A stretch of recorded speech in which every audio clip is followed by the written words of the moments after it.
ঋষি tata, আজকে আমি আর যাচ্ছি না। তাহলে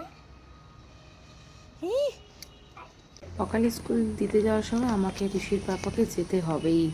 দুজন না গেলে ওর মনটা বড্ড খারাপ হয়ে যায়। আমরা দুজন মিলে স্কুলে দিতে যাই। ঋষিকে তো স্কুলে দিয়ে আসলাম, এরপর রান্না বান্না শুরু করলাম। আজকে আমি বানাচ্ছি কারি, যেটা ঋষির আর আমার ভীষণ পছন্দ, বাট ঋষির পাপার একদম পছন্দ নয়। আর ওইদিকে বড়াটা ভেজে নিয়েছি। আজকে আমি মটর ডালের বেসনের বড়া ভাজলাম। আর তার সঙ্গে ব্যাটারটা যখন বানিয়েছি আমি দিই হচ্ছে সামান্য পরিমাণে বেসন, টক দই, তার সঙ্গে নুন, পরিমাণ মতন চিনি, হলুদ, আর দিয়ে একটু চিকেন কারি মশলা, চাট মশলা। ফোড়নে দিয়ে হচ্ছে জিরে, আর তার সঙ্গে কারি পাতা তো মাস্ট। এরপর ব্যাটারটাকে ভালো করে গুলিয়ে নিয়ে তেলের ওপরে দিয়ে দিই। আপনারা যদি অন্যরকমভাবে বানান তাহলে কিন্তু অবশ্যই আমাকে কমেন্ট করে জানাবেন।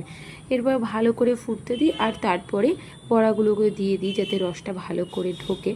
আর এরপর ওপর থেকে একটু ধনেপাতা ছিটিয়ে দিই, সঙ্গে একটু চাট মশলা।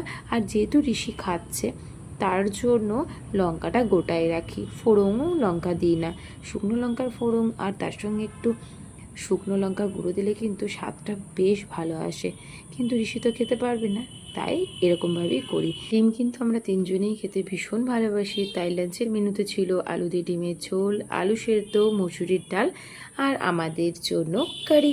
ব্যাস, এই ছিল আমাদের লাঞ্চের সিম্পল মেনু। নিজেদের শত কাজ থাকলেও সন্ধ্যের সময় ঋষিকে নিয়ে একটু মাঠে খেলতে যেতে হয়। আর এদিকে আজকে হেডফোন নিয়ে কাড়াকাড়ি চলছে, মানে তার মামা ফোন করেছে। প্রথমে আমার সঙ্গে কথা হলো, তারপর ঋষির সঙ্গে, এবার ঋষি বলছে পাপা তুমি কথা বলো। এই নিয়ে চলছে কাড়াকাড়ির পর্ব।